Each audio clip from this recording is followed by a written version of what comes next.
সিরাজগঞ্জের পথসভায় এনসিপি আহ্বায়ক নাহিদ ইসলাম বলেছেন, ফ্যাসিবাদী ব্যবস্থার বিনাশ ঘটিয়ে নতুন বন্দোবস্ত, নতুন দেশ গড়ার লড়াইয়ে নেমেছে ছাত্র জনতা। বিচার, সংস্কার ও নতুন সংবিধানের দাবিতে এই লড়াইয়ের রাজপথে থাকবে তারা।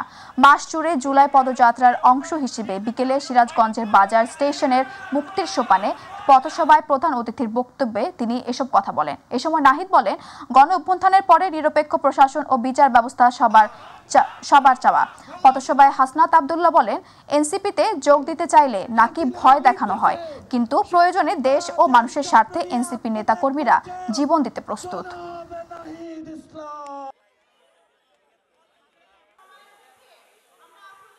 আমরা পুরনো রাষ্ট্রে, পুরনো দেশের সিস্টেমে ফেরত যেতে চাই না।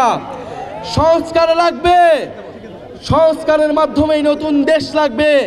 এমনও সংস্কার লাগবে যাতে বাংলাদেশে আর কেউ কখনো স্বৈরাচারী হতে পারে না।